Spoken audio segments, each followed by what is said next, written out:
choix d'écoute ce matin. Dans quelques instants, Christophe Barbier et son invité, l'ancien patron du RAID, Jean-Michel Fauvergue. Bonjour messieurs. Bonjour Ilana. Bonjour. Et ravi de vous retrouver. Mais sans plus tarder, c'est l'humour avec Kevin Derbloom. Bonjour Kevin. Bonjour Ilana, bonjour à tous. Hier soir, c'était le Radio J Comedy Club au Palais des Glaces. Alors le temps de rentrer, de prendre une douche et de finir la lecture de la Pléiade.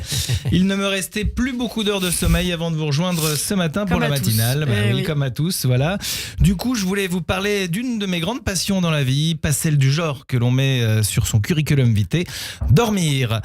Alors, je tiens à rassurer nos auditeurs tout de suite, je ne passe pas ma vie à dormir. Et puis en fait, ce n'est pas tellement que j'aime dormir, c'est plus que je n'aime pas me réveiller. Si, parce que sinon ça signifierait que je suis mort. Et oui, donc disons plutôt que le moment où le réveil sonne n'est pas vraiment mon moment préféré de la journée. Ah, cette douce mélodie. Mon réveil et moi, c'est une relation compliquée. Quand il sonne, je me retrouve face à un dilemme existentiel. Vous avez deux options. Soit vous vous levez tout de suite, soit vous appuyez sur le bouton snooze et vous vous accordez 5 minutes de plus. 5 minutes qui se transforment rapidement en 30, il faut l'avouer, parce que, soyons honnêtes, si on peut résister à la douce étreinte de son lit, qui peut résister à la douce étreinte de son lit? Non, ce n'est pas de mon sommeil que j'ai du mal à m'extirper, mais bien de mon lit, parce que il est toujours très très bien bordé, alors j'ai du mal à m'en sortir. En fait, je ne suis pas paresseux, je suis juste en mode économie d'énergie jusqu'à 10h du matin. Vous voyez, le matin, je suis comme un ordinateur, je mets un temps fou à démarrer et je plante souvent. Donc là, tel que vous me voyez et m'entendez, je ne suis qu'à 30% de mes capacités cérébrales. Je vous laisse donc imaginer à quel point je serai prolifique d'ici 2h30. Malheureusement, la matinale sera terminée. Bon là Kevin, vous êtes là, vous êtes réveillé, c'est quoi votre petit secret? Eh bien, comme beaucoup de personnes qui ont besoin de stimulants pour se booster, j'ai recours à une substance miracle qui n'a rien à voir avec celle que Andy Kebrat, le député de la France Insoumise, a l'habitude de se procurer. Non, la mienne est légale et pure Arabica. Oui, une bonne dose de café, quoi. Le café du matin a le pouvoir de transformer un zombie en être humain fonctionnel. Mais attention, ne vous laissez pas emporter. Une gorgée trop rapide et vous risquez de vous brûler la langue, ce qui vous plongera dans un état de désespoir digne d'un drame shakespearien.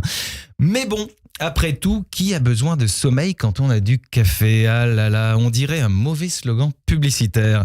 Ce matin, j'ai une pensée pour les auditeurs, ces courageux qui, comme moi, sont obligés de se lever tôt. Je les imagine tous en pyjama, avec des cernes jusqu'aux genoux, en train de m'écouter.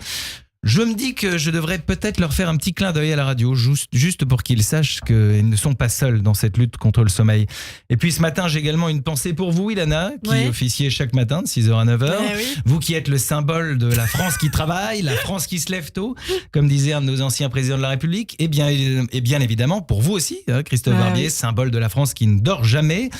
C'est simple, pas la peine de vous chercher. Vous êtes soit à la radio, soit à la télé, soit au théâtre, environ 24 heures par jour. Et le reste du temps, vous faites ce que vous voulez de votre temps libre. Voilà, je le confesse. Parfois, je rentre si tard et je pars si tôt que je me croise. Voilà, ça m'étonne pas. Voilà, je le confesse, j'aime dormir, je suis un amoureux du sommeil, un poète des rêves, un champion du 5 minutes de plus. Mais la vie a décidé que je devais me lever à l'aube pour vous divertir. Merci la vie, vraiment. Et puis, il y a les siestes. Les siestes, ce petit plaisir coupable que l'on s'accorde en cachette. Vous savez, ce moment où vous vous dites, je vais juste fermer les yeux 5 minutes et vous réveillez 3 heures plus tard en vous demandant si vous avez raté un rendez-vous important ou si vous êtes devenu le roi des paresseux. La sieste, ce doux moment de répit où l'on se laisse aller dans les bras de Morphée, même si, avouons-le, parfois on se retrouve plutôt dans les bras de la procrastination.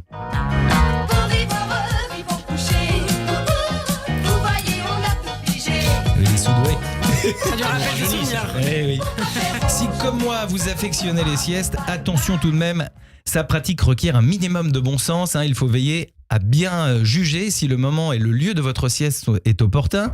En disant cela, je pense à ce chirurgien esthétique du Massachusetts qui s'est tout simplement endormi pendant qu'il pratiquait une liposuction, ou bien à ce pilote de ligne qui s'est endormi en 2018 dans le cockpit et a raté sa destination. Il s'est réveillé 46 km plus loin que sa piste d'atterrissage. Rassurez-vous, personne n'est mort, mais je comprends mieux pourquoi les passagers applaudissent lorsque le pilote atterrit. Voilà, merci de m'avoir écouté, je retourne me coucher. Bonne journée à toutes et à tous. Merci. Merci beaucoup, Kevin Derblum. Merci. On vous retrouve chaque semaine. Vous restez avec nous. On revient à l'actualité. C'était